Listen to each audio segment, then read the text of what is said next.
खबर शामिल करते हैं खयोड़ा से हमारे ब्यूरो चीफ हाजी जुनैद से। मुबैना पुलिस तशद्दुद के खिलाफ खयोड़ा में एहतजाज, मुजाहिरीन ने चौहा सईदन शाह चकवाल रोड बंद कर दी। पुलिस एहलकारों ने मुबैना तौर पर जाहिद नामी नौजवान का तशद्दुद का निशाना बनाया।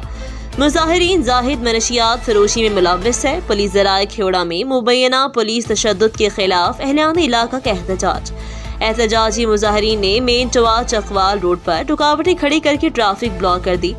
पुलिस ने जाहिद नामी नौजवान को तशद्दुद का निशाना बनाया, जिससे वो शदीद जख्मी हो गया। जब तक इंसाफ नहीं मिलेगा एहतजाज जारी रहेगा, मुजाहिरीन का मुतालबा। जबकि दूसरी तरफ पुलिस ज़राए ने बताया कि जाहिद नामी नौजवान मुबैना तौर पर मनशियात फरोशी में मुलव्वस है। एहतजाजी मुजाहिरीन ने चौहा सईदन शाह चकवाल रोड बंद कर रखी है, जबकि पुलिस की भारी नफरी मौका पर पहुंच गई है और मुजाहिरीन से मुज़ाकरात का सिलसिला जारी है। मज़ीद खबरों से बाखबर रहने के लिए विजिट करें रेड न्यूज़।